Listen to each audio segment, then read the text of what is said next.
उतनी अभी उसके बुद्धि में विकास नहीं होने के कारण वह अपने कुटुंब है, परिवार है, प्रियजन है, बंधु बांधव जन है, आदि व्याधि उपाधियाँ जो उसके जीवन में उपस्थित हुई है, प्रकट हुई है, तो वो उसकी शांति के लिए नाना प्रकार के धार्मिक अनुष्ठान वह करता है और करना भी चाहिए। एक तो वर्तमान समय में पूर्व जन्मों के खोटे कर्म फल दे रहे हैं। अगर आप शुभाचरण की क्रियाएं नहीं करोगे तो फिर हमारे परिणाम और खराब होते चले जाएंगे। इसलिए शुभ कर्म जो है विपत्ति के समय विशेष रूप से हमें धार्मिक अनुष्ठान करते रहना चाहिए। एक तो आस लग जाती है परमात्मा की कृपा की, दूसरा बुरा समय अच्छा काम करते हुए निकल जाता है, और कभी यदा कदाचित दांव बैठ जाए और कोई देवता, कोई रिद्धि, कोई सिद्धि तुम्हारी बात सुन ले तो तुम्हारे तो न्यारे व्यारे हो जाएंगे।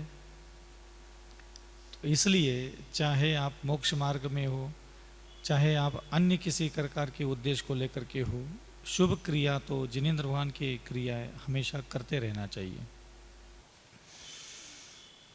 नमोस्तु महाराज जी, नमोस्तु महाराज जी। नमोकार मंत्र की क्या महिमा रहती है? नमोकार मंत्र की क्या महिमा रहती है? महिमा इस संसार में जितने भी सिद्धालय में सिद्ध बैठे हैं सब नमोकार मंत्र की महिमा से ही बैठे हैं। जो आत्मा को मोक्ष प्रदान कर सकता है उसके लिए संसार के अन्य सुख सुविधा देने में कोई बड़ी बात नहीं है, बहुत आसानी से देता है। तो इहलोक और परलोक दोनों ही प्रकार का सुख नमोकार महामंत्र के द्वारा मिलता है। इसलिए उसका कोटि जिह्वा के द्वारा भी उसका बखान नहीं किया जा सकता।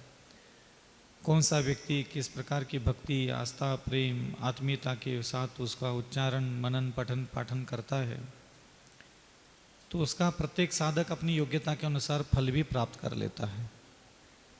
इसलिए उसकी महिमा अनंतानंत है।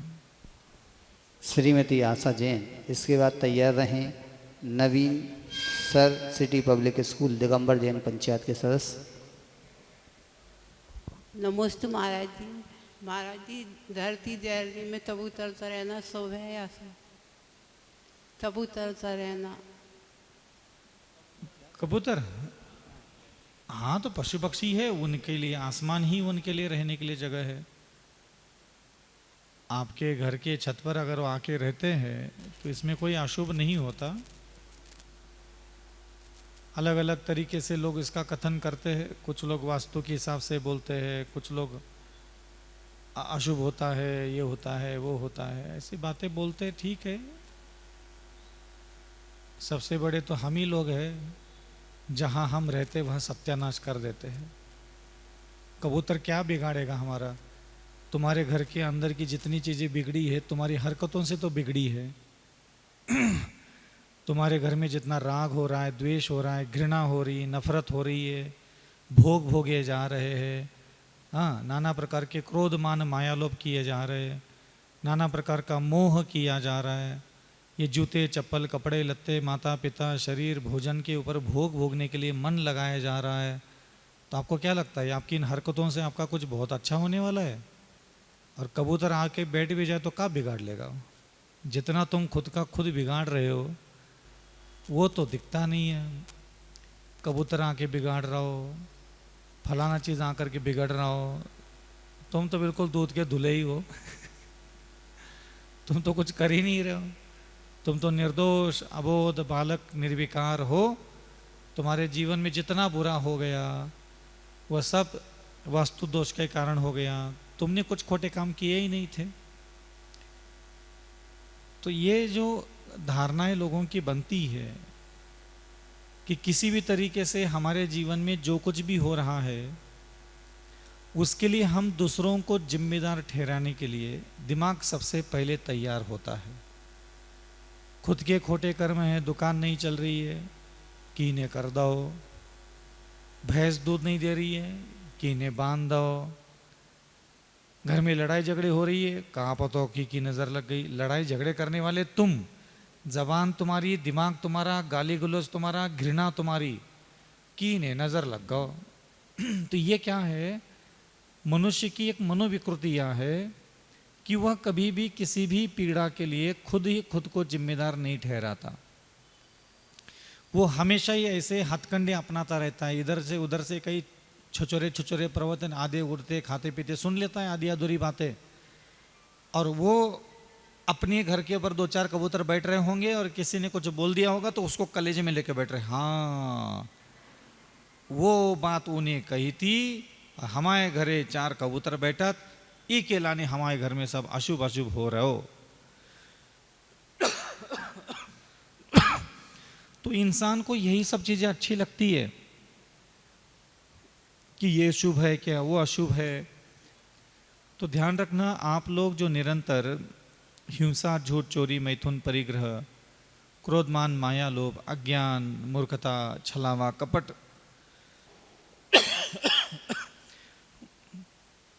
जब जब भूख लगी खाना खा लेते हो, जब जब प्यास लगी पानी पी लेते हो, ये माता पिता,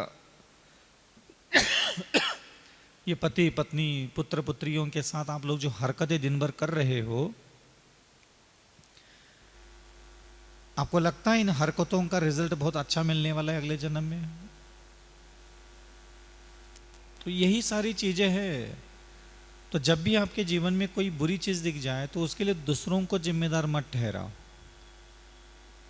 आप अपनी ही जीवन की हिंसा, झूठ, चोरी, मैथुन, परिग्रह और क्रोधमान, माया, लोभ, इसको ही जिम्मेदार ठहराया करो।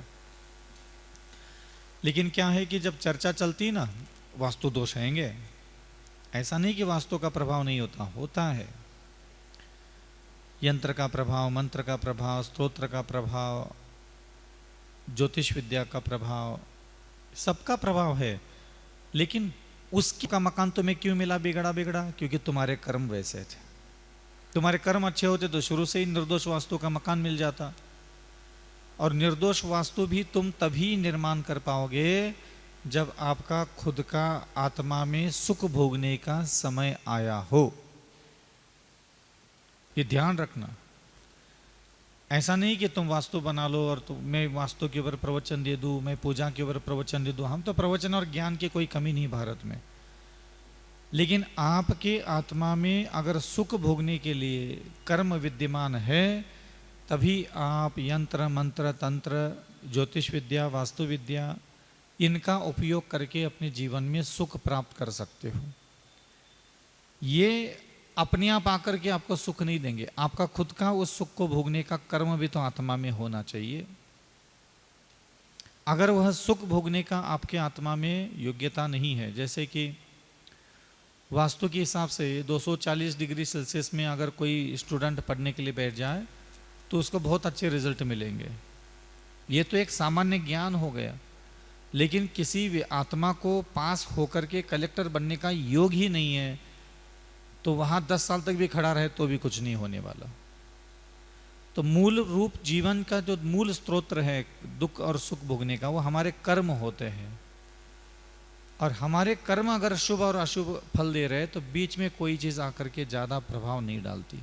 इसलिए ध्यान रखना कि आप लोग उपाय ज्यादा करने की अपेक्षा से ज्यादा अहिंसा, ज्यादा दया, ज्यादा मधुर वचन बोलना, ज्यादा से ज्यादा चोरी करने से बचना, ज्यादा से ज्यादा परस्त्री पर पुरुषों के सम्मोहन से बचना, ज्यादा से ज्यादा अपरिग्रह व्रत का पालन करना, ज्यादा से ज्यादा क्षमा करना, ज्यादा से ज्यादा सरल स्वभाव रहने की कोशिश करो, ज्यादा से ज्यादा मृदु स्वभाव के साथ रहने की कोशिश करो। तो आपका हृदय, बुद्धि, विचार, अंतःकरण तो इन सारे क्रियाओं के साथ कभी जुड़ता ही नहीं है। और इसीलिए हम निरंतर हिंसा, झूठ, चोरी, मैथुन, परिग्रह, क्रोध, मान, माया, लोभ के कर्म करते रहते हैं। और सुबेरे शाम जो एकाध दो माला, एकाध दो पूजा, एकाध जो त्याग तपस्या की है, तो हमें ऐसा लगता है कि हम इतना सब करते हैं तो हमारे जीवन में सुधार क्यों नहीं आता, बदलाव क्यों नहीं आता, विकास क्यों नहीं होता। तो ऐसा नहीं होता, क्योंकि किसने देखा है तुम्हारे आत्मा में तुमने देव दर्शन करके पुण्य इकट्ठा किया भी है कि नहीं किया? कोई भरोसा थोड़ी ना होता है। इसलिए पुण्य कमाना भी एक कला है। किताबें प्रवचन सुन करके मंदिर तो आकर के बैठ गए, भगवान के सामने बैठ गए, लेकिन भगवान की प्रतिमा को देखने से हमारी आत्मा में पुण्य आ रहा है कि नहीं आ रहा है, ये तो कभी आपने जानने की कोशिश ही नहीं की। मैंने 2-3 दिन पहले इस विषय पे चिंतन भी दिया था आप लोगों को। ओम शांति। अगली जिज्ञासा के लिए नवीन सर और तैयार रहें श्रीमती अलका जैन।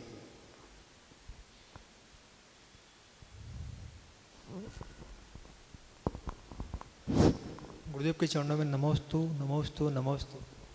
गुरुदेव, मेरी जिज्ञासा है कि हम सब एक उत्कृष्ट सब समाज से कहलाते हैं, लेकिन हमारी कुछ आदतें ऐसी हैं जो कि हमारी जो उत्कृष्ट समाज है उसको उससे बिलोंग नहीं करती। उससे जैसे मंदिर के सामने हम जूते चप्पल उतारते हैं, 3 लोग के सामने हम जूते चप्पल उतारना कहाँ तक जायज़ है, जबकि मंदिर के पास में स्टैंड बर्गर रखे रहते हैं, उनका हम कभी उपयोग ही नहीं करते हैं। दूसरी बात, कभी जब समाज का कोई खाना वगैरह या वर्षगांठ मनाई जाती है तो पूरे समाज का खाना होता है उसमें, तो उसमें कुछ लोग कहते हैं खाना बहुत ख़राब बना था, व्यवस्थाएं बहुत ख़राब थी, जबकि करने वाले बहुत ज़्यादा उसको मेहनत से करते हैं और दिल लगा करते हैं। तो उस खाना में दोष लगाना है या उसकी व्यवस्था की बुराई करना कहाँ तक जायज़ है? अगर जायज़ है तो अगर सही है, और यदि उसका विरोध करते हैं कि खाना बहुत अच्छा नहीं बनाता, तो कौन से कर्म का बंध होता है? और साथ में एक और है कि हम कभी कभी धर्म प्रभावना करते हैं। जैसे शादियों में देखा जाए मैक्सिमम लोग रात में ही भोजन करने जाते हैं, जबकि आप घर में चाहे कभी भी रात में भोजन करें, लेकिन जब पूरी दूसरे लोग समाज के लोग देखते हैं कि जैन समाज के लोग ही जब रात में खाना खा रहे हैं तो फिर हमें क्या दोष है? जबकि और दूसरे समाज के लोग आपसे शिक्षा लेना चाहिए कि जैन समाज के लोग सूर्यास्त के पूरी भोजन करते हैं, लेकिन देखने में 100% मतलब सूर्यास्त के बाद ही खाना खाते हैं सार्वजनिक जगह, तो इससे अपने धर्म की अप्रभावना होती है। तो इसके लिए कृपया मार्गदर्शन दें। सामान्य रूप से जो आत्मसम्मान होता है, अपने कुल, अपने धर्म, अपनी परंपरा हृदय में जागृत नहीं होने के कारण हम जो विवेकपूर्ण क्रियाएं जो सामान्य रूप से हमारे लिए पानी छान के पीना, रात्रि भोजन का त्याग, आलू प्याज लहसुन को त्यागना, इसमें आपका मन लगे चाहे नहीं लगे, लेकिन ये कुलाचार के लिए, अपने प्रभु के लिए छोड़ देना चाहिए। आपका मन बन रहा है कि नहीं बन रहा है ये नहीं देखना चाहिए इसमें। जैसे कि आप ऑफिस के लिए जा रहे हो, बहुत ज़रूरी मीटिंग है और उसी समय आपकी माँ बीमार पड़ गई, अब आप क्या करोगे? तो जो प्राथमिकता दी जाती है, अपनी माँ के लिए प्राथमिकता दी जाती है, बाकी दुनिया के सारे काम उस समय ना के बराबर होते। इसी प्रकार धर्म के क्षेत्र में भी हमेशा मेरा मन कर रहा है कि नहीं कर रहा है ये नहीं देखना चाहिए, क्योंकि तुम्हारा मन तो मर जाओ तो भी नहीं करेगा, प्राण चले जाए तो भी मन कभी नहीं कहता कि अहिंसा की साधना करो, सत्य की साधना करो, अचोरी की साधना करो, ब्रह्मचर्य की साधना करो, ये मन में कभी ख्याल आ ही नहीं सकते। अगर आप इस बात का इंतज़ार कर रहे हो कि मेरा मन बन जाएगा, अभी तक मन नहीं बन रहा है, तो आपसे बड़ा और कोई अज्ञानी मूर्ख व्यक्ति नहीं होगा।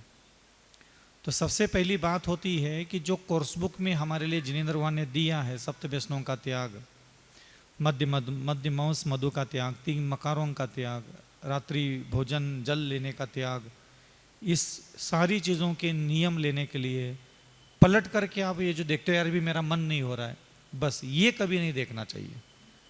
इसको आज्ञा समझ करके, चाहे आपका मन हो चाहे आपका मन ना हो, तो भी इसका पालन हमें निरंतर करते रहना चाहिए, क्योंकि एक कुल का सम्मान होता है, गोत्र का हमारा एक गौरव होता है, कुलाचरण होता है हमारे यहाँ कि हाँ कुल का एक आचरण होता है, तो वो आचरण में हमें हमेशा बैठना चाहिए। क्योंकि क्या होता है, कभी कभी हमारा मन नहीं होता कहीं आने का जाने का, लेकिन मान लीजिए आपका मन नहीं है कि आप झांसी जाओ, लेकिन बस में बैठ जाओ बिना मन के, तो भी झांसी पहुँचोगे ना आप, तो पहुँचे जाओगे, मन नहीं है तो भी पहुँचोगे क्योंकि आप बस में बैठ गए थे। तो कुछ शुभ कर्म होते हैं, उन शुभ कर्मों को करने के लिए मेरा मन है क्या नहीं है ये नहीं देखना चाहिए। इसलिए सबसे पहली बात यह है कि आपको धर्म प्रभावना के लिए रात्रि भोजन आदि का त्याग का नियम ज़रूर लेना चाहिए।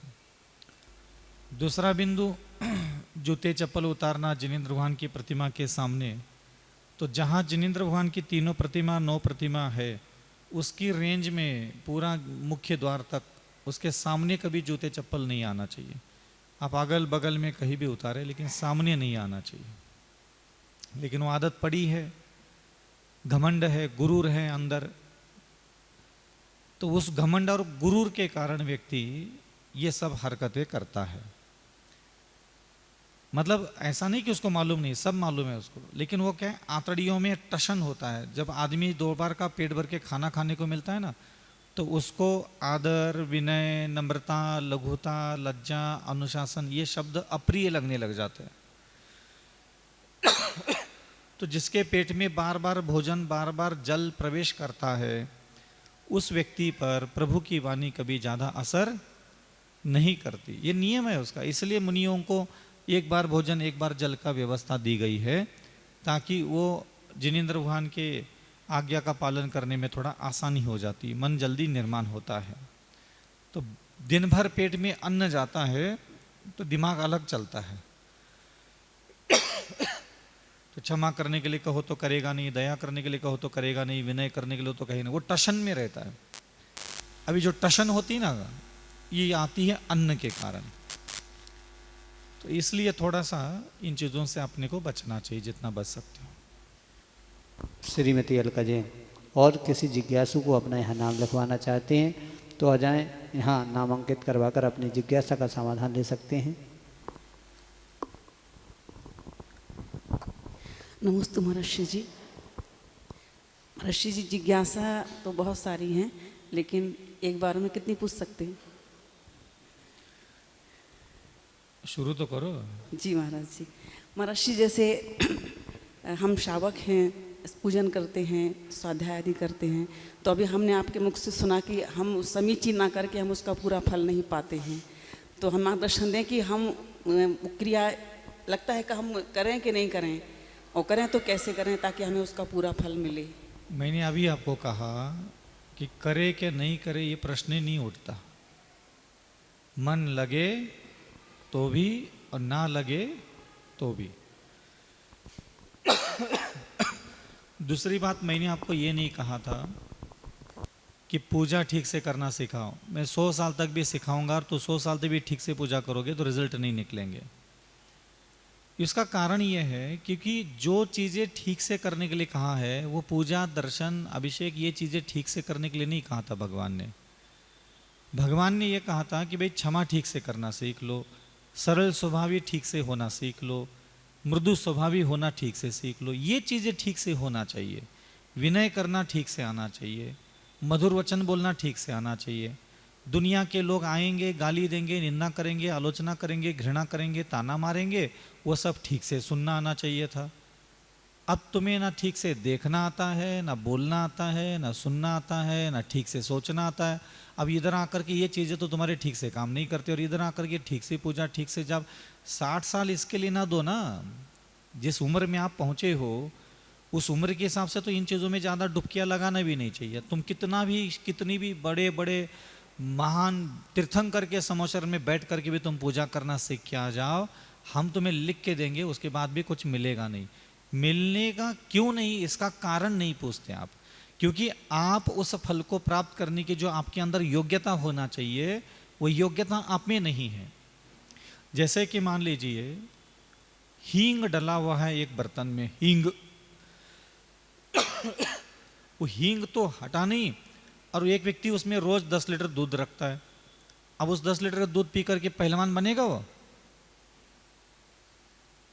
काम ही नहीं करेगा, वो पी नहीं पाओगे तुम। वो करने के बाद भी, दूध डालने के बाद भी वो खराब हो जाएगा।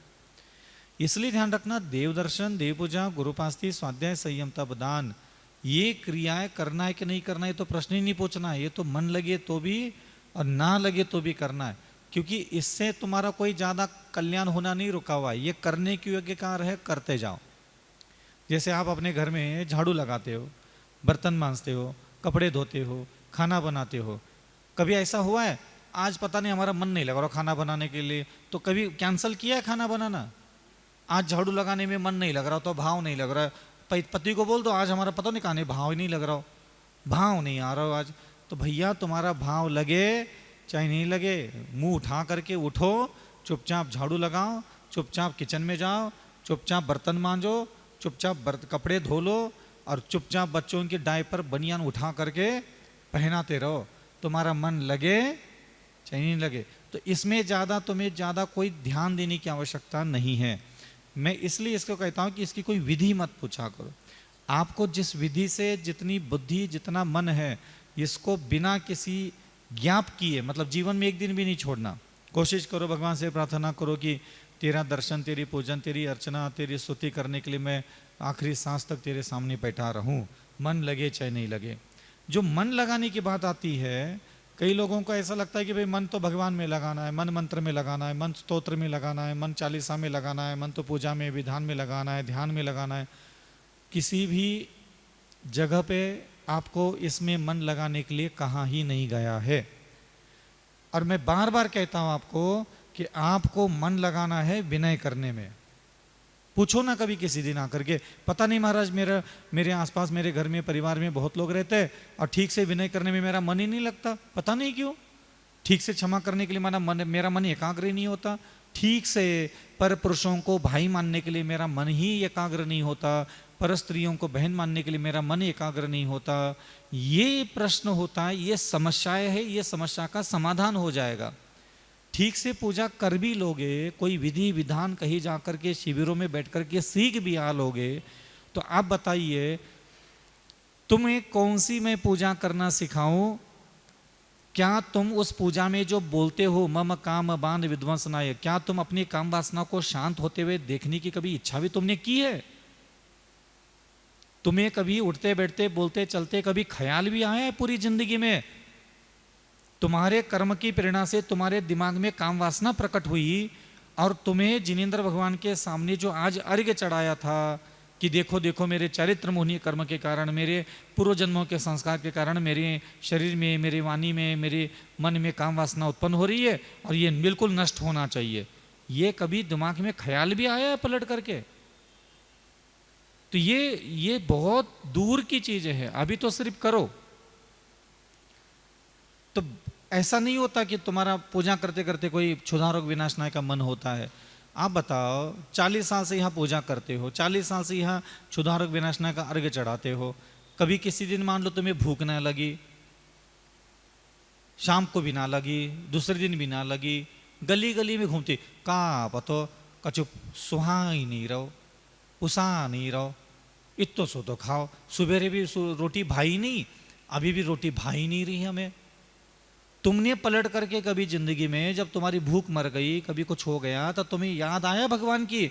लगता है भगवान ने हमारी सुन ली, आज हमने क्षुधा रोग विनाशनाय का अर्घ्य चढ़ाया था, लगता है भगवान ने हमने मान ली और हमें कम भूख लग रही है। अभी तुम्हें भूख कम लग जाए 2-4 दिन तो डॉक्टर के पास चली जाए तो इसलिए ये चीजें इतनी कठिन हैं और वहां तक हमें पहुंचने के लिए बहुत साधना, तप और विवेक उत्पन्न कराना पड़ेगा, तब जाकर के वो पूजा फलीभूत होगी। मुंह से बोल रहे हो कि पूजा करने के बदले में मेरी क्षुधा रोग विनाशनाय हो जाए, पूजा का फल तुम खुद अपनी चमड़ी की जबान से बोलते मेरा काम वासना शांत हो जाए, पूजा करने के बदले में तुम खुद बोलते मेरा मोहांधकार विनाशनाय हो जाए, और तुम सपने बुना के बैठे हो मैंने इतनी पूजा कर ली मेरी दुकान नहीं चलती, मैंने इतनी पूजा कर ली मेरा पुण्य नहीं फला। अरे तुम खुद बोल रहे थे रोज भगवान के सामने बैठ करके कि ये जो मैं पूजा कर रही हूँ, इस पूजा के करने के बदले में मेरी क्षुधा विनाशनाय हो जाए, मेरी काम वासना शांत हो जाए, मेरे मोहांधकार शांत हो जाए, मेरा अज्ञान शांत हो जाए। तुम तो खुद ही बोल रहे थे, तुम खुद ही मम फल प्राप्ताय, तुम्हें फल वही चाहिए था, तुम बोल रहे थे, फिर तुम्हारा व्यापार कैसे बढ़ेगा? फिर तुम्हारी सारी चीजें कैसे ठीक होगी? तुम खुद बोल रहे हो वहां बैठ करके। तो ये हो गया मजाक, ये भगवान के साथ हम मजाक रोज करते हैं। बोले हम पूजा करते हैं अब हमारा कल्याण होगा, तुम्हारे साथ खानदान का नहीं होने वाला। क्यों? क्योंकि जो तुम पूजा में बोलते हो वो वहां लिखा है, इसलिए जबरदस्ती बोलते हो। तुम्हारा मन हुआ, तुम्हारी इच्छा हुई, तुम्हारी कामना हुई क्या क्षुधा पर विजय प्राप्त करने की? कभी हुई क्या? कभी खाने के थाली पर बैठ करके कभी याद आया कि नहीं आज मैं भगवान जी के पास गया था और आज मैंने क्षुधा रोग विनाशनाय का अर्घ्य चढ़वाया है, चलो आज मैं थोड़ा भूख से कम खा लेता हूँ। कभी प्रभु के वास्ते, कभी तुम रोज अपनी चमड़ी की जबान से बोलते हो क्षुधारक विनाशनाय, कभी उस अर्घ्य की याद में तुमने एक चकोर रोटी भी छोड़ी हो तो बताओ? है ही नहीं ना, कुछ अस्तित्व ही नहीं। फिर तुम्हारी पूजा की मैं प्रशंसा कहां तक करूं? मैं यहां तक करता हूं कि हाँ तुम करो, तुम्हारा मन लगे चाहे नहीं लगे, तुम्हारा मन हो चाहे नहीं हो, बस तुम करो। ज्यादा पूछोगे फिर मैं ऐसी गहराई में ला करके छोड़ दूंगा कि आप फिर वहां से बाहर नहीं आ पाओगे, और मैं नहीं चाहता कि आपको वो चीजें मैं बताऊं। दूसरी चीज है कि मन लगाने के लिए सिर्फ भगवान पूजा जाप स्तोत्र नहीं होता। ये बात मैं पुनः पुनः आपको कहता हूं। आपके लिए भगवान पूजा में मन लगाते हुए तुम देखना चाहते हो क्या भगवान देखना चाहते? पहले बताओ। मंत्र में मन लगते हुए भगवान चाहते हैं कि तुम चाहते हो? ये तुम चाहते हो। भगवान चाहते हैं कि अविचल सागर जी का मन है क्षमा करने में एकाग्र हो जाए, विनय करने में लग जाए, दया करने में लग जाए, परोपकार करने में लग जाए, शांत रहने में लग जाए। अविचल सागर जी का मन दुखों को सहन करने में लग जाए। भगवान तो इस चीज का इंतजार कर रहे हैं। और तुम पता नहीं 60 साल से कहां तुम अपना मन भेज रहे हो भगवान में। क्या करोगे भगवान में मन भेज करके? क्या हो जाएगा भगवान तक मन पहुंच जाएगा तो इससे कोई समस्या का समाधान थोड़ी ना होने वाला है। कहीं नहीं लिखा कि भगवान ने कहा कि मुझ में मन एकाग्र करो अपना, कहीं नहीं लिखा। कोई भी लिखा हुआ आगम में लाके दिखा दे, है ही नहीं। और वो किताब के हर पन्नों पर लिखते हैं 10 धर्म अपने मन वचन काय में लेके आओ, दया अपने मन में लाओ, करुणा अपने मन में लाओ, विनय अपने मन में लाओ, क्षमा अपने मन में लाओ, सरलता परोपकार अपने मन में लाओ। तो तुम्हारे मन में भगवान तो ये देखना चाहते हैं, और तुम क्या चाहते हो? मेरे मन में भगवान आ जाए। क्यों आ जाए? क्या होगा उससे?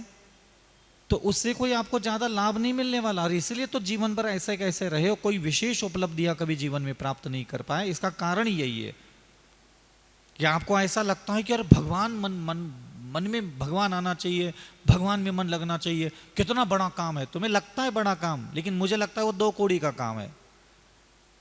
मुझे इसलिए लगता है भगवान में मन लगाना भी 2 कौड़ी का काम है, क्योंकि भगवान को खुद को पसंद नहीं है। भगवान खुद चाहते हैं कि अविचल सागर जी का मन क्षमा करने में, दया करने में, करुणा करने में, विनय करने में, पर स्त्री को बहन मानने में, पर पुरुषों को भाई मानने में, सारी दुनिया की निंदा नालस्ती मेरे मन के अंदर ना रहे और मेरा मन लग जाए। इन सारे जो भगवंतों के मुख से शब्द निकले हैं उसमें वो मेरा मन लगते हुए देखना चाहते हैं। संन्यास ले लिया हमने, पहले मेरे मन में विनय नहीं था, धीरे धीरे धीरे साधना तपस्या करके मेरे मन में विनय आने लगा। तो भगवान कहने लगे देखो अविचल सागर जी के मन में अब विनय आने लगा, अविचल सागर जी का मन आजकल विनय करने लगा। तो वो उससे प्रसन्न होते हैं, जिन विधियों से, जिन साधनाओं से परमात्मा प्रसन्न होते हैं, वो साधना की तरफ हमारा ध्यान ही नहीं जाता। मंत्र में मन एकाग्र होना चाहिए। क्यों लगना चाहिए भाई? मंत्र में मन लगने से क्या होने वाला है? आपको लगता है बहुत कुछ होने वाला है, नहीं होने वाला। क्या होगा बताओ ना। और मैं आपको परसों भी उदाहरण के द्वारा भी स्पष्ट किया था कि मान लीजिए यहां कोई मंत्र में मन लग भी गया किसी का, और उसके आत्मा में मान लो 50 किलो पाप है और मंत्र पढ़ने के कारण उसके 49 किलो पाप नष्ट हो गए, लेकिन तुम आपके मन में ना क्षमा, ना दया, ना करुणा, ना विनय, ना नम्रता, ना मर्यादा, ना लज्जा, ना अनुशासन कुछ है तो है ही नहीं। तुम इसी मन के द्वारा यहां मंत्र पढ़ करके 50 किलो में से 49 किलो तुमने पाप नष्ट कर दिए। मैं तुम्हें गारंटी देता हूं तुम 2 घंटे के अंदर फिर 49 किलो पाप इकट्ठा कर लोगे, क्योंकि तुम्हारे मन में पाप इकट्ठा करने की जो संस्कार है वो वैसे के वैसे है। ये हम गलती कर जाते हैं। हमें लगता है कि भाई इतनी पूजा, इतना जाप, किताबों में लिखा है, महाराज कहते हैं इतना फल मिलेगा, हमारे जीवन में क्यों नहीं आ रहा है? फिर वो भोले भाले लोग हैं, आप लोग सोचते अरे हमारा ठीक से नहीं होती, पूजा ठीक से नहीं होती, जाप ठीक से नहीं होता, स्तोत्र ठीक से नहीं होता, इसलिए हमें फल नहीं मिल रहा है। नहीं, ये नहीं सोचा करो। ये सोचा करो मुझे ठीक से क्षमा करना नहीं आता, मुझे ठीक से सरल स्वभाव के साथ रहना नहीं आता, मुझे ठीक से मधुर वचन बोलना नहीं आता, मुझे ठीक से विनय करना नहीं आता, मुझे ठीक से पर पुरुषों को देखना नहीं आता, मुझे पर स्त्रियों को ठीक से देखना नहीं आता, मुझे मेरे परिवार के अंदर ठीक से उठना बैठना बोलना चलना नहीं आता। ये क्यों चीजें तुम्हें ठीक से दिखती नहीं है? जब भी कुछ ठीक करना है तो पूजा ही क्यों ठीक करना है भाई? अभिषेक करना ही ठीक क्यों करना है भाई? क्यों, क्या होगा उससे? तो तो ये करने के योग्य कार्य है। जैसे आपके घर में आप ये जो कर्म करते हो, झाड़ू लगाने का, पोछा लगाने का, खाना बनाने का, कपड़े धोने का, बर्तन मांजने का, परिवार का पालन पोषण करने का, आपको क्या लगता है? आपका मन पति में लगता है, पत्नी में लगता है, बच्चों में लग रहा है? नहीं है। नहीं है तो भी निभा रहे ना, वहां बैठ करके चल रही ना गाड़ी, तो यहां भी चलाओ। आपको क्या लगता है ये अब एक पत्नी लेके आओ तो जिंदगी भर मन थोड़ी एकाग्र होता है? कुछ नहीं होता। 20 साल हो गए, पता ही नहीं चलता कहाँ कौन साथ में रह रहे, निभ रहे, बस चल रहा है गाड़ी। कोई ऐसा साथ थोड़ी होता है। शुरू शुरू में 2, 4, 5 साल तक भली तुम दिन में तारे देखते रहो, बाद में कुछ नहीं होता, कोई इमोशन कुछ नहीं होता, बस चल रही गाड़ी। इसलिए मैं ज्यादा फोकस करता हूं कि आप जो क्रियाएं हैं वो क्रियाएं सिर्फ क्रिया के रूप में पूर्ति करो। अभी घर जाकर के आप अगर मान लो घर में कोई खाना बनाने के लिए, चाय बनाने के लिए किसी ने कह दिया जाओ थोड़ा सा चाय बना दो मुझे, हमारा मन एकाग्र नहीं हो रहा। अब बताओ अगर वहां तुम किसी को जवाब दे दोगे कि आज हमारा भाव नहीं हो रहा चाय बनाने का, तो चलेगा क्या? तुम्हारे भाव नहीं है तो भी तुम्हें चाय बनानी क्योंकि किसी ने कहा है। इसी प्रकार भगवान ने कहा है कि देव दर्शन, देव पूजा, गुरुपास्ती, स्वाध्याय, संयम, तप और दान ये तुम्हें करना है। भाव लगाने के लिए कभी नहीं कहा था, बस कर लो। भाव है तो अच्छी बात है, नहीं है तो भी कोई बड़ी बात नहीं, लेकिन वह कर्म कभी नहीं छोड़ना चाहिए। लेकिन मन लगाने के लिए बस खाली मंत्र, भगवान, चालीसा इनका उपयोग करते रहोगे तो कभी जीवन में इतना दुर्लभ हमें मनुष्य शरीर मिला और हम यूं बिना दयावान, बिना करुणावान, बिना विनयवान, बिना सरल स्वभावी, बिना परोपकारी, बिना किसी स्त्री को बहन माने, बिना भाई को, किसी पुरुष को भाई माने, ऐसे ही मर जाएंगे खोटे संस्कार लेकर के। करोगे क्या? आप लोगों को पुण्य और गुण ये 2 शब्दों का अंतर नहीं समझ में आया। तुम्हारा दिमाग तुम्हें कहता है कि पुण्य ज्यादा कमाना है, ठीक है? मेरे प्रभु, क्या मान लो आपने बहुत ज्यादा पुण्य कमा लिया तो क्या प्रभु प्रसन्न होने वाले आपके ऊपर?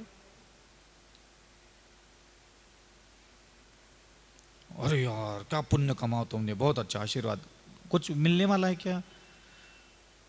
मेरे प्रभु आपको पुण्यवान होते हुए नहीं देखना चाहते, मेरे प्रभु आपको गुणवान होते हुए देखना चाहते। पूरे आगम ग्रंथों का मंगलाचरण इन्हीं से चालू होता है। वंदे तद्गुण जिन गुण संपत्ति। ये जिनेंद्र भगवान का शासन सिर्फ गुणों की प्राप्ति के लिए है। तुम्हारा कलेजा, तुम्हारे संस्कार, तुम्हारी सभ्यता, तुम्हारा समाज, तुम्हारे ज्ञान देने वाले लोग, पंडित विद्वान लोग आकर के तुम्हें बार बार कहते हैं पुण्य ज्यादा कमाओ, पुण्य ज्यादा कमाओ, पुण्य ज्यादा कमाओ। एक बार प्रभु को तो पूछ लो, क्या मैं पुण्य कमाऊं क्या गुण कमाऊं? एक बार पूछ लेना उसको। क्या पुण्य कमाने के बाद प्रभु कृपा होने की संभावना कितनी है? और एक व्यक्ति गुणवान बन जाएगा तो उस पर प्रभु कृपा होने की संभावना कितनी है? आप खुद बताओ। अनिल अंबानी बहुत पुण्यवान व्यक्ति है क्या नहीं है? क्या वह ईश्वर कृपा होने की संभावना है? समझ में आ रहा है कुछ कह रहा हूं? पुण्य से आखिर आप क्या चाहते हो? प्रभु कृपा चाहते हो कि दुनिया की चीजें चाहते हो? तो दुनिया की चीजें चाहिए तो पुण्य ले लो, लेकिन प्रभु चाहिए, प्रभु की महिमा चाहिए तो वहां पुण्य काम नहीं करता, वहां काम करते गुण। आपके मन का आकर्षण है पुण्य और जिनेंद्र भगवान को चाहिए गुण। कि अविचल सागर जी 28 मूलनों की साधना करे और ये साधना करते करते अविचल सागर स्वयं को क्षमावान, सरल स्वभावी, मृदु स्वभावी, परोपकारी, सहिष्णु, धैर्यवान, मर्यादावान, लज्जावान, विवेकवान, अत्यंत विनय करने वाला, अत्यंत अपने आसपास के लोगों को वात्सल्य देने वाला जिनेंद्र भगवान कहते हैं कि इन 28 मूलनों की साधना करते करते तुम इन गुणों को प्राप्त करो। ये प्रभु का इच्छा है। प्रभु ये चाहते, प्रभु ये नहीं कह रहे कि भाई मेरे व्रत को ले लो और अपने पाप काट लो और पुण्य कमाओ, नहीं कहते। वो कहते वंदे तद्गुण लब्धये। तो जो सच्चा भक्त होगा जिनेंद्र भगवान का, वो गुणों की तरफ ध्यान देगा। तो आप गुणों की तरफ ध्यान देते ही नहीं है। गुण क्या होते हैं और पुण्य क्या होता है? एक गांव है,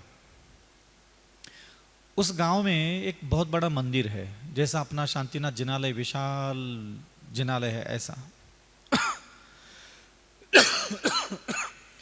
उस जिनालय में रोज एक व्यक्ति, उस गांव का नगर सेठ था, आकर के बढ़िया पूजा पाठ जाप स्तोत्र मंत्र सब क्रिया करता था, बढ़िया शुद्ध वस्त्र पहन करके।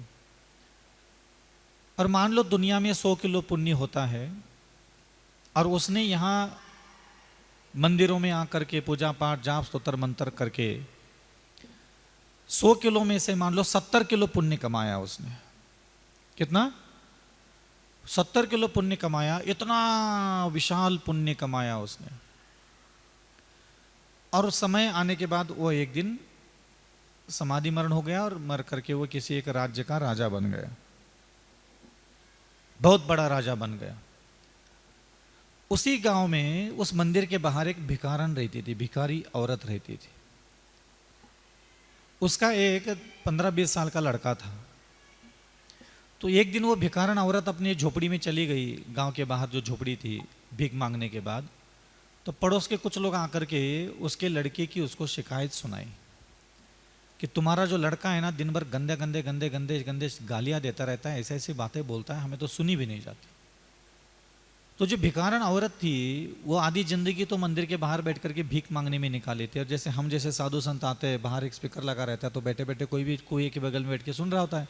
ऐसे वो भिखारन औरत पूरी जिंदगी भर वो साधु संतों के बाहर बैठ करके प्रवचन सुनती रहती थी।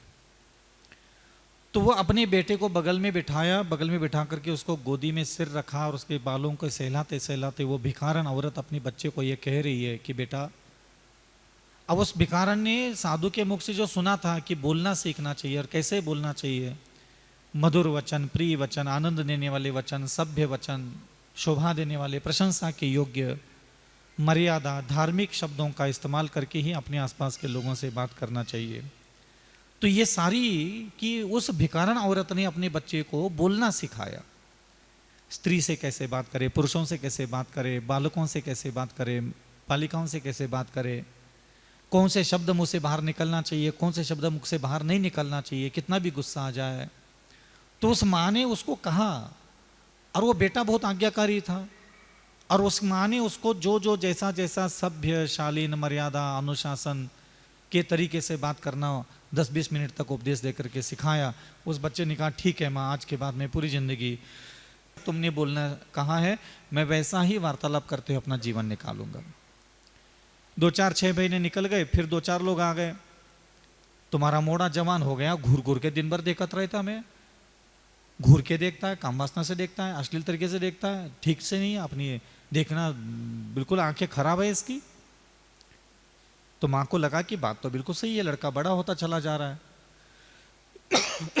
फिर माँ ने उसको अपनी गोदी में बिठाया, बिठा करके अपने सिर रख करके, सिर पर हाथ रख करके उसको समझाने लगी कि बेटा, अब तुम बड़े हो गए हो, ये ध्यान रखना, तुम लड़के हो और तुम्हें विवाह करना है, विवाह कर लो, लेकिन आज के बाद तुम किसी भी परिस्थिति अमर्यादा से नहीं देखना, असभ्यता से नहीं देखना, किसी प्रकार से घूर के नहीं देखना, तिरछी निगाहों से नहीं देखना, इसमें गलत है। तुम्हें लज्जा होना चाहिए आंखों में, पर्दा होना चाहिए आंखों में, सम्मान के साथ देखना, बहुमान के साथ देखना, माँ के समान देखना, बहन के समान देखना। अपनी आंखों का इस्तेमाल कभी भी तुम किसी भी जगत की स्त्री को गलत तरीके से देखने के लिए अपनी आंखों का इस्तेमाल करना। बच्चा आज्ञाकारी था, उसने बात मान लिया, उसने जीवन भर जैसा माँ ने कहा था वैसा अपनी आंखों का इस्तेमाल किया। ऐसे ही धीरे धीरे अगल बगल के लोग आते रहे और उन्होंने शिकायत की थी मेरा लड़का अच्छा नहीं सोचता, तो माँ ने उसको अच्छा सोचना सिखाया, अच्छे से देखना सिखाया, स्त्री के बारे में अच्छे विचार करना सिखाया, पुरुष के बारे में अच्छे विचार करना सिखाया। और एक समय में पिछले अगले 5 साल 7 साल में वो जो लड़का था उसने अच्छे से सोचना सीखा, देखना सीखा, बोलना सीखा, सुनना सीखा, छूना सीखा, और जो भी उसकी जिंदगी थी उसने जी ली, भिखारी बन करके, मजदूरी करके, सब करके, लेकिन उसने अपनी बाकी बात का कभी उल्लंघन नहीं किया। वो जो भिखारी का लड़का था, पहले तो उसकी माँ मरण गई, फिर लड़का भी बूढ़ा हो गया, बूढ़ा होने के बाद तो लड़का भी मर गया। और जो नगर सेठ था, जो मंदिरों में बैठ करके 100 किलो में से 70 किलो पुण्य कमा करके एक राज्य का बहुत बड़ा राजा बन गया था, ये उसी राज्य में वो लड़का एक राज्य के नगर के बाहर एक झोपड़ी में पैदा हो गया, बहुत गरीब झोपड़ी में। अब लड़का वहाँ पैदा हो गया, वो भी 10-20 साल 30 साल का हो गया। राजा है वो भी अब 30-40 साल का है, ये भी 20 साल का हो गया। मान लो आप महिला हो और आप अपनी बेटी, एक जवान बेटी को लेकर के आपको कहीं यात्रा पे निकले हो, और आप और आपकी बेटी है, वो भी युवावस्था की बेटी है, और आपको उस राज्य के राजा के यहाँ से गुजरना है और बहुत आगे जाना है आपको, और वहाँ से आपको वापस भी लौटना है। तो जब आप उस राजा के राज्य में प्रवेश किया तो वहाँ के लोगों को पता चला आपकी बातचीत से कि आप आगे फलाना फलाना गांव में जा रहे हो, तो लोगों ने आपको थोड़ा सा सावधान किया कि देखो माता, तुम अच्छा हो, तुम तो जा सकती हो उस गांव में, लेकिन इस लड़की को लेके उस गांव में मत जाना। हो सके तुम यही राज्य में कहीं ना कहीं अपनी लड़की को रखो और तुम वहाँ हो आओ, क्योंकि वो जगह ठीक नहीं है थोड़ा सा लड़कियों के लिए, तुम यहाँ लड़की को रख लो। अब मैं तुझे 2 ऑप्शन देता हूँ, या तो तू अपनी जवान लड़की को राजा के महल में रख दे, या फिर तू अपनी जवान लड़की को उस गरीब घर के लड़के के झोपड़ी में रख ले। तू बता, तू अपनी लड़की को कहाँ छोड़ना पसंद करेगी?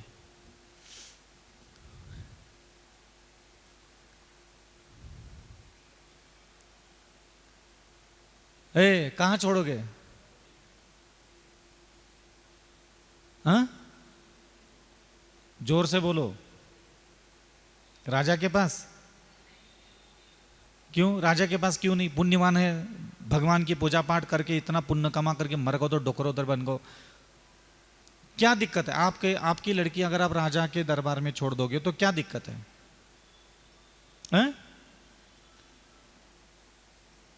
अरे छोड़ना तो वही चाहिए ना भाई, राजा है, पुण्यवान है, महान पुण्यवान है, बहुत बड़ा साम्राज्य का राजा है, और आपको कुछ दिन के लिए 8-10 दिन 15 दिन के लिए अपनी लड़की वहां छोड़ना है।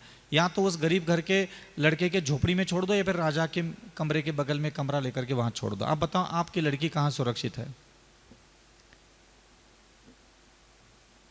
कहा रे शांतिनाथ वालों, अकल काम नहीं कर रही है? जोर से बोलो, एक लाइन में सब बोलो। हाँ, कहां छोड़ोगे? झोपड़ी में। क्यों? उसकी आत्मा में संस्कार दिए, इंद्रियां वहां ठीक से काम करने वाली है। पूर्व जन्मों के जो संस्कार है इंद्रियों के, वो हमेशा साथ चलते जन्म जन्मांतर तक, ध्यान रखना। और तुम जो मरने की कोशिश कर रहे हो ना, जिंदगी जी रहे हो, पुण्य पुण्य पुण्य पुण्य पुण्य पुण्य पुण्य पुण्य, वो 70 किलो पुण्य कमाने के बाद भी जब तुम अपनी लड़की को उसके बगल में रखोगे तो ना वो ठीक से स्त्री के बारे में सोचना सीखा था, ना देखना सीखा था, ना बोलना सीखा था, ना छूना सीखा था। वो तो बिना संस्कारों के पुण्य लेकर के पैदा हो गया, राजा बन करके पैदा हुआ है। आप सोच लो। और वो लड़के के पास पुण्य नहीं है, लेकिन उसके माँ के संस्कार उसके दिमाग में, कि स्त्री के बारे में कैसे सोचना, स्त्री को कैसे देखना, स्त्री के साथ बात कैसे करना, स्त्री की आवाज कैसे सुनना, स्त्री को स्पर्श कैसे करना, ये सब संस्कार उसके पास है। इसीलिए ध्यान रखना, ये गुणवान होना क्या होता है मैंने बताया, और पुण्यवान होना क्या होता है ये मैंने बताया।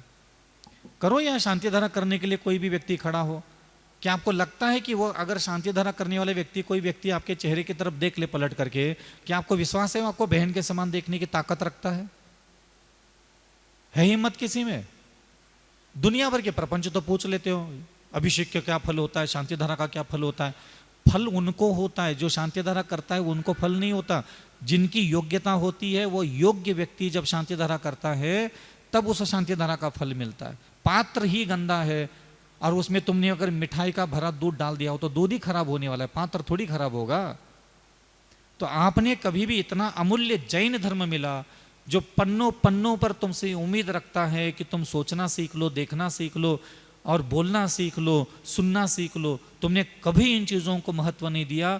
मुंह उठा लिया, पूजा ऐसे करे, थाली ऐसे पकड़े, थाली में चावल ऐसे रखे, 3 चावल चढ़ा दे, 3 लौंग चढ़ा दे, ई में तो दोष नहीं लग रहा, ईदे में दोष नहीं लग रहा, हमारी माला आदि छूटती गई, हम पूजा करत करत शांति धारा देख लो तो कचो दोष तो नहीं लगो। तुम्हारे साथ पुश्ते सिर्फ इन्हीं चिंताओं में निकल गई कि हम पूजा कर रहे थे, शांति धारा चालू हो गई तो बीच में पूजा रुक सकत का। पूरा कर भी लोगे पूजा तो कौन सी तुम्हें अपनी काम वासना शांत करवानी है, तुम्हें कौन से अपनी भूख शांत करवानी है, तुम्हें कौन सा अपना मोह माया छुड़वानी है। तुम्हारी पूजा तो अभी शुरू हुई ही नहीं है। पूजा में तुम ही बोल रहे हो ना, मम काम बान विदोसनाय। एक बार भगवान को बोल दो हिंदी में, भगवान मैं तो मरा जा रहा हूं, मेरी बहुत इच्छा है मेरे अंदर की काम वासना शांत हो जाए। एक बार हिंदी में बोलो, पसीने छूट जाए ऊपर से नीचे तक। एक बार भगवान को हिंदी में बोल दो, जो तुम 4-4 पूजा, 8-8 पूजा, 3-3 पूजा, रवि पूजा, सोम पूजा, मंगल पूजा की नाटक चलाते रहते हो।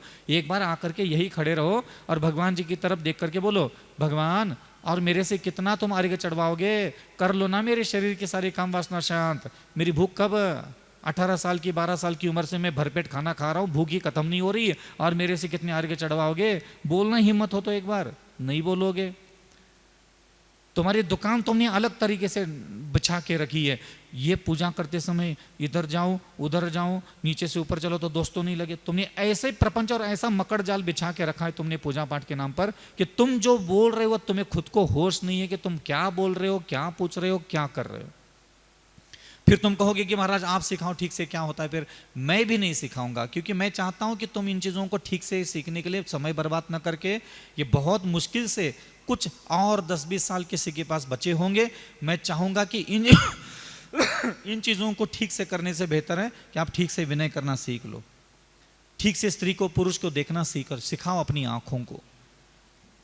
तो मैं अपनी आंखों को सिखाने के लिए घंटों घंटों बैठता था। विचल सागर, तुम स्त्री को कैसे देखोगे पूरे जीवन भर, भोजन को कैसे देखोगे, जूते चप्पल कैसा देखोगे, संसार के सारे काले गोरे दुबले पतले सारे मनुष्यों को कैसे देखोगे, मित्र को कैसे देखोगे, वैरी को कैसे देखोगे, निंदकों को कैसे देखोगे, आलोचकों को कैसे देखोगे, हाँ सोना चांदी हीरे जवाहरात को तुम देखोगे कैसे, बताओ अविचल सागर। तुम प्रभु को कैसे देखोगे, गुरुजनों को कैसे देखोगे, शास्त्र को कैसे देखोगे, अविचल सागर बताओ। ये आंखें मिली तुझे, आंखों में रोशनी मिली, सब दिखेगा तुझे, काले गोरे दुबले मोटे पतले, प्रिय अप्रिय, परिचित अपरिचित, सुखी दुखी, शांत अशांत, पूर्व जन्म के सारे दुश्मन और इस जीवन के सारे मित्र तुम्हारे सामने हैं। ये संसार में पशु पक्षी हैं, उनको कैसे देखोगे, गुरूप को कैसे देखोगे, स्वरूप को कैसे देखोगे, बताओ अविचल सागर। तुम देखोगे कैसे संसार के जो जो तुझे आंखों से दिखने वाली चीज है, तुम उसको देखोगे कैसे। देखने का कभी शिक्षा तो लो, और तुम्हें खुद देखना किसको कैसा ही है तुम्हारे अलावा कोई नहीं सिखा सकता। तो मैं पूछता था अपनी आंखों को, बताओ तो भगवान को कैसे देखेगा, बताओ अविचल सागर गुरु को कैसे देखेगा, बताओ अविचल सागर जिनवानी माता को कैसे देखेगा। तुमने जूते चप्पल को तो जिस तरीके से देखते हो उतने अच्छे तरीके से तुम जिनवानी माता को भी नहीं देखते। ये तो चमड़ी की जबान है, उठती है बोलती है जिनवानी माता की जय जय हो जय हो जय हो, सब चमड़ी की जबान का भड़बड़ भड़बड़ भड़बड़ बाहर निकल रही बस खाली। तो ये देखना सिखाना पड़ता था मुझे पहले, तो मैंने खुद की आंखों को देखना सिखाया, घंटों बैठा मैंने खुद को सुनना सिखाया। बताओ अविचल सागर, गाली गलौज कैसे सुनोगे, निंदा कैसे सुनोगे, आलोचना कैसे सुनोगे, प्रशंसा कैसे सुनोगे, पूर्व जन्मों के मित्र आएंगे अच्छी अच्छी बातें करेंगे वो कैसे सुनोगे। किसी की बातों में आओगे क्या, कोई आकर के तुम्हें कहे कि नहीं मैं तुझे बहुत मोहित हूं, मैं तुमसे प्रभावित हूं, उनकी बातों में आओगे नहीं। तो मैंने कसम खा ली, कपड़े पहनने वाले लोगों के मुख से निकले हुए किसी भी शब्द से मैं कभी प्रभावित नहीं होऊंगा। क्या कहा मैंने, कपड़े जिसके तन पर है उसके मुख से निकले हुए किसी भी शब्द से मैं ना कभी प्रसन्न होऊंगा ना कभी नाराज होऊंगा। मैं सिर्फ उन्हीं से प्रभावित होऊंगा जो दिगंबर है, और उनके मुख से जो शब्द निकलेंगे मैं सिर्फ उन्हीं से प्रभावित होऊंगा। जिसके मन वचन शरीर में काम वासना क्रोध घमंड गुरूर तृष्णा भोग विलास मूर्खता दुनिया भर के सारे दुर्गुण भरे पड़े हैं, उनके मुख से जो चाहे मेरे कानों को सुना दिया जाए मैं उससे ज्यादा खुद को प्रभावित नहीं करूंगा। हो गया मेरा कानों को अच्छी अच्छी बातें सीखना है, गुरुजनों से मुख से निकले हुए, प्रभु के मुख से जिनवानी माता की वाणी से निकले हुए शब्दों से मेरा दिमाग मेरे कान मैंने प्रभावित करना खुद को सिखाए। बाकी के लोग बोलते हैं चलता रहता है, सुनता हूं हाँ हाँ करता हूं, छोड़ देता हूं क्योंकि मैंने कसम खाई है। तो तुम सोच लो तुम्हारा कल्याण होना कैसे तय हो सकता है। आज भी कपड़े पहनने वाले क्रोध मान माया लोभ काम वासना तृष्णा घमंड गुरूर अन्न लंपट, वस्त्र लंपट, शरीर लंपट, ऐसे स्त्रियां और ऐसे पुरुषों के मुख से निकले हुए शब्दों से तुम इतने प्रभावित होते हो, तुम्हारा कैसे कल्याण हो सकता है? तो तुम अपने कानों को कहो कि हाँ, प्रभु के मुख से, गुरु के मुख से, शास्त्रों की वाणी से जो शब्द बाहर निकलते हैं मैं उन्हीं से प्रभावित होऊंगा, बाकी शब्दों से मुझे ज़्यादा कोई लेना देना नहीं है, सबको क्षमा, खेल खत्म। ये विद्याएं होती है। इस दिशा में आप लोग सोचना चालू करो। मेरे पास समय और होता तो मैं 8, 10, 15 दिन में आपको एक एक चीज़ के बारे में पूरा डिटेल बता देता, लेकिन अब मजबूरी है। फिर भी मैं चाहूंगा कि आप अपने व्यक्तित्व को डेवलप करो। महिना सुंदरी ने सिद्ध चक्र विधान किया था, इसलिए सिद्ध चक्र का फल नहीं मिला था। महिना सुंदरी ने सोचना सीखा था, शरीर के बारे में क्या सोचना था। कितना गजब का सोचती होगी कि कोड़ी शरीर धारण करने वाला पति किस्मत में मिला और मन शिकायत नहीं कर रहा है, मन रो नहीं रहा है, आंखों से पानी नहीं टपक रहा है। किसी माँ को, बहन को, मौसी को, फूफा फूफी को जाकर के पल्लों में उनके मम्मी मेरे बाप ने ऐसा किया, ऐसा बाप किसी को नहीं मिलना चाहिए, एक शब्द नहीं बोला, जी बोल करके उस कोड़ी के साथ रही। वो बुद्धि कहाँ है हमारे पास? जिस स्वभाव का पति मिला, जिस शरीर का पति मिला, उसके साथ सहर्ष स्वीकार करने वाला मन है तुम्हारे पास? दुनिया भर की शिकायतें भरी पड़ी मन में। 2 टाइम की रोटी भी खा रहे हैं, उनकी कपड़े भी पहन रहे हैं, सारी दुनिया की गटर मस्ती भी कर रहे हैं, और शिकायतें शिकायतें शिकायतें, घृणा घृणा घृणा घृणा। और इन्हीं लोगों से घृणा करने करते आप लोगों के पुण्य कमाने का नशा ज़्यादा जग गया कि ज़्यादा पुण्य कमा लेंगे तो इससे अच्छा पति मिलेगा। सबरे के सबरे पति, चाहे चक्रवर्ती भी उंगली रख लो तुम कि ये सैया जी मिल जाए अगले जन्म में।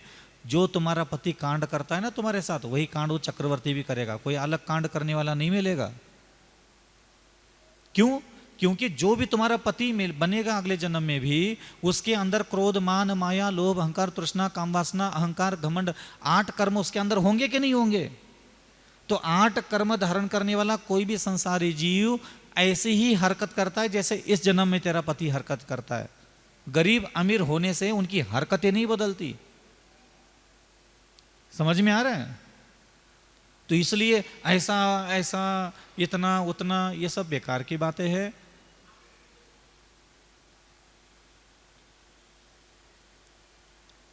आगे अगली जिज्ञासा के लिए बहन सलोनी जैन आ जाएं। आ जाएं श्रीमती अलका जैन, अपनी अगली जिज्ञासा। आओ एक आध पूछ लो।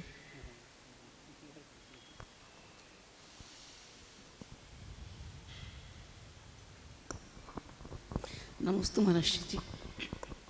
महर्षि जी, जैसे हमें ये मनुष्य जन्म मिला और इसकी हम सार्थकता कैसे करें? जैसा कि हम पढ़ा सुना है हमने कि जैसे सम्यक दर्शन यदि हमारा बना रहा तो आगे की हमारी पर्याय भविष्य अच्छा होगा। तो सम्यक दर्शन जो हमने सुना कि श्रद्धा, आप मतलब डिटेल में नहीं बताएंगे आप, तो हम मतलब बना रहे हमारा और हमारे दोष ना लगें, उसके लिए हम कैसे अपने जीवन को आगे बढ़ाएं और सफल करने पर्याय को अपनी के आगे हमें ये हमारा समदर्शन बरकरार रहे, और क्या मार्गदर्शन प्राय करके जी? मनुष्य के दिमाग में ये चीज़ें ज़्यादा चलती है, मैंने बहुत सालों से देख रहा हूँ। पुण्य, पाप, सम्यक दर्शन, सम्यक ज्ञान, सम्यक चारित्र, स्वर्ग, मोक्ष, नरक और गुणस्थान। इसमें से एक भी शब्द ऐसा नहीं है जिसको हम जान सके कि यह है भी क्या नहीं है। हकीकत है, ये विडंबना है, कलयुग की महिमा कहो। मालूम ही नहीं है सम्यक दृष्टि है क्या नहीं है, बस बातों के बताशे हम बोल दे तुम हो, तुम बोलो हम हैं, बस ये बातों के बताशे बांट रहे एक दूसरों को बैठ करके।